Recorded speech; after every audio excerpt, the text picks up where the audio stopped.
একটু যদি শর্ট করা যায় তাহলে হচ্ছে 3 সেশনে খেলা বাকি।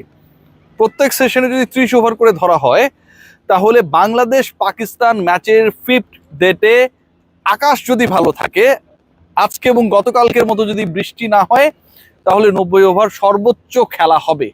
এবং এই 90 ওভারের মধ্যে ফলাফল কি পাওয়া যাবে, ম্যাচের কি একটা নিষ্পত্তি হবে নাকি হবে না।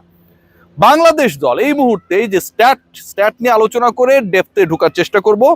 179 রানের লিড রয়েছে বাংলাদেশের, হাতে রয়েছে বাংলাদেশের 7 উইকেট।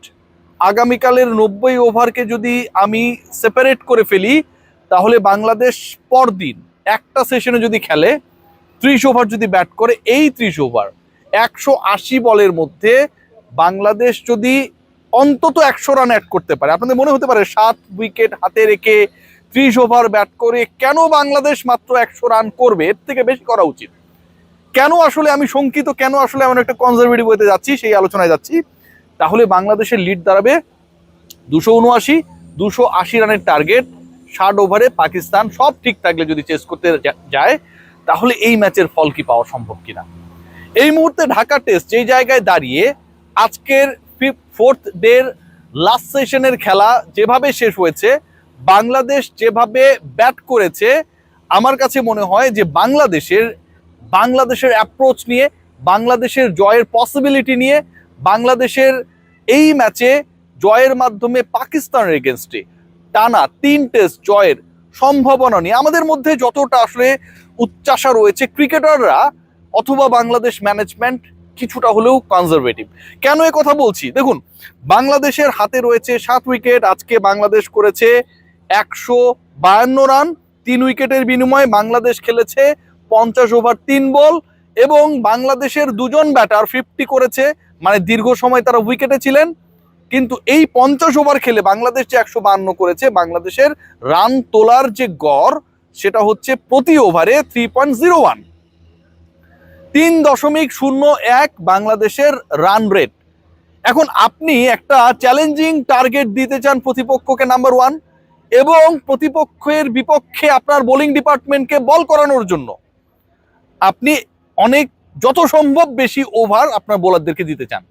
এবং এই ঘটনাটা যদি আপনি ঘটাতে চান যে প্রতিপক্ষকে আমি অ্যারাউন্ড 300 একটা টার্গেট দেবো, একই সাথে বাংলাদেশের যে 5 জন বোলার, 3 জন ফাস্ট বোলার এবং 2 জন স্পিনার রয়েছে, তাদেরকে অ্যাটলিস্ট আমি 70 থেকে 75 ওভার বল করার সুযোগ করে দেবো। সেই সুযোগটা কি বাংলাদেশ অন্তত এই 50 ওভারের খেলায় রেখেছে? যেই 50 ওভার সেকেন্ড ইনিংসে ব্যাট করেছে, যেই 50 ওভারের খেলায় বড় একটা অংশ জুড়ে ছিলেন হাফ সেঞ্চুরিয়ান, টানা 5 ইনিংসে, 5 টেস্টে না 5 ইনিংসে 50 করা মুমিনুল হক, এবং গত ইনিংসে সেঞ্চুরির পর আজকেও অর্ধশতক করে অপরাজিত থাকা নাজমুল হোসেন শান্ত। প্রথম ইনিংসে বাংলাদেশের রান উঠেছিল 3.52, 3.5-এর উপরে। বাংলাদেশ 413 রান করেছিল। আর আজকে যেখানটায় বাংলাদেশ উই ওয়ার এক্সপেক্টিং যে আরেকটু ফাস্ট হবে, আরেকটু কুইকার হবে, সেখানটায় অন্তত প্রতি ওভারে হাফ রান করে কম নিয়েছে।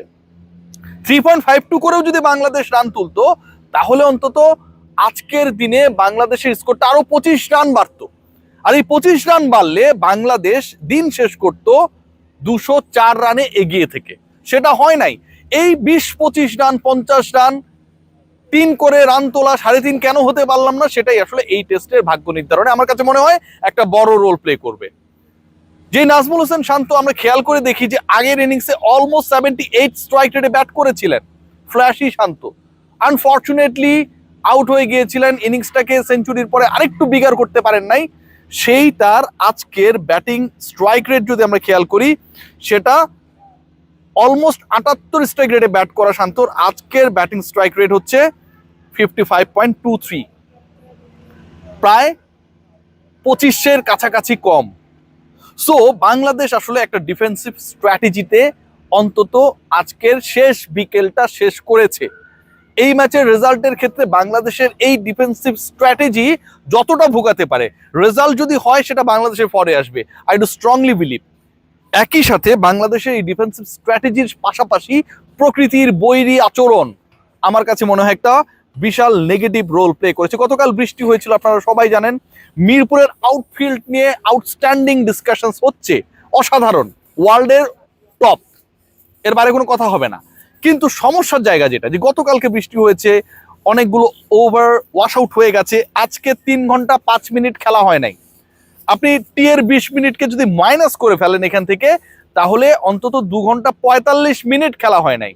2 ঘন্টা 45 মিনিট যদি খেলা না হয়, প্রতি আওয়ারে যদি একটা দল অন্তত 13 ওভার করে, তাহলে 2 ঘন্টা 45 মিনিট খেলা না হওয়ার কারণে 35 ওভারে খেলা কম হয়েছে। এই যে 35 ওভারে খেলা কম হয়েছে, আমার কাছে মনে হয় এটাও একটা ডিসাইডিং ফ্যাক্টর হিসেবে কাজ করবে এই টেস্টের রেজাল্টকে প্রভাবিত করার ক্ষেত্রে। এবার আসুন বাংলাদেশের ওভারঅল পারফরমেন্স আলোচনায়। দেখুন, বাংলাদেশ দল, এই ক্রিকেটাররা 6 মাস পরে টেস্ট খেলতে নেমেছে এবং এই 6 মাসের মধ্যে অনেক ক্রিকেটার অনেক ফরম্যাটের ক্রিকেটে ছিলেন, ইন্টারন্যাশনাল ক্রিকেট খেলেছেন, লিটন কুমার দাস খেলেছেন, নাজমুল হোসেন শান্ত খেলেছেন না। But what about our pocket dynamo Mominul Haque? 6 মাসের মধ্যে তিনি ইন্টারন্যাশনাল ক্রিকেট বলতে যা বোঝায় সেটার মধ্যে নেই, আনফর্চুনেটলি নেই। আমরা অনেক কম টেস্ট খেলি, লঙ্গার ভার্সন ক্রিকেট যে যতটুকু হয় সেটা নিয়েও অনেক প্রশ্ন রয়েছে। But the way Mominul Haque is playing, last 5 ইনিংসে প্রত্যেকটাতেই তিনি 50+ করেছেন। লাস্ট 5 ইনিংসে অন্তত 3টা ইনিংসে তিনি 80+ রানস করেছেন, আজকেও 50+ করেছেন। আনফর্চুনেটলি এগুলোকে তিনি সেঞ্চুরিতে কনভার্ট করতে পারছেন না। আনফর্চুনেটলি মুমিনুল হক আরো একবার 50 করার পর 100 করতে না পারার কারণে আজও ভাবির বকা খাবেন। সে যাই হোক না কেন, বাংলাদেশের যখন 2টা উইকেট ধুমধাম চলে গেল, সাদমান এবং জয় আবারও একবার ফেইল করলো after the first innings, Mominul এবং শান্ত ওই 3rd উইকেট পার্টনারশিপ আমার কাছে মনে হয় বাংলাদেশের এই ম্যাচটা জয়ের স্বপ্ন যেটা দেখছি, অতিরিক্ত স্বপ্ন বলতে পারি, ড্র তো হবে হোপফুলি, ম্যাচ না হারার পেছনে অথবা ওই ডিবাকেলটাকে সামলানোর ক্ষেত্রে একটা বড় রোল প্লে করেছে। 105 রানের পার্টনারশিপ এই দুজন মিলে এর আগের ইনিংসে করেছিলেন 170 রানের partnership. That was the record in 3rd wicket partnership against Pakistan.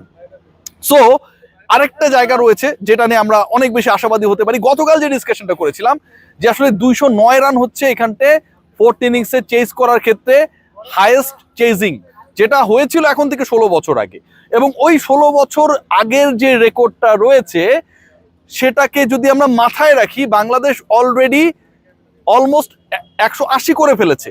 So 209 এর বেশি কখনো চেজ হয় নাই, তাহলে তো বাংলাদেশ আর 50 রানস অ্যাড করেই তো আসলে এই ইনিংসটা ঘোষণা করতে পারে। নো, 2010-এর উইকেট ইংল্যান্ডের বিপক্ষে বাংলাদেশ যেই ম্যাচটা খেলেছিল সেই উইকেট এবং এই উইকেটের অনেক পার্থক্য রয়েছে। এখানে তুলনামূলক রান রয়েছে এবং এখানে যে রান রয়েছে বাংলাদেশের বেটার ব্যাটিংটাই সেটাকে প্রমাণ করে দেয় আরো একবার। Let's see what happen. But আগামীকাল আই এক্সপেক্ট যে বাংলাদেশ প্রথম ঘন্টা ব্যাট করবে, প্রথম ঘন্টায় অ্যারাউন্ড 15 ওভার্স তারা খেলবে। এই 15 ওভারে বাংলাদেশ যদি সত্যি একটা ডিফারেন্ট টাইপের, ডিফারেন্ট ব্র্যান্ডেড টেস্ট ক্রিকেট উপহার দিতে চায়, আমার এই 15 ওভারটাই আসলে ডিসাইডার হতে পারে। 15 ওভারে বাংলাদেশ যদি 100 রান অ্যাড করে, তারপর যদি ডিক্লেয়ার করে দেয়, দেখা যাক না কি হয়। বাংলাদেশ এই ম্যাচটা আই ডু স্ট্রংলি বিলিভ জিতবে। তবে আগামীকালও বৃষ্টি রয়েছে, যে কোনো সময় বৃষ্টি আবার আগমন ঘটবে এবং সেটা যে মিরপুরের টেস্টকে কেন্দ্র করে আমাদের রোমাঞ্চ সেটাতে ভাটা ফেলবে তা নিয়ে খুব বেশি ডাউট নেই। সবাই ভালো থাকবেন, টেক গ্রেট কেয়ার।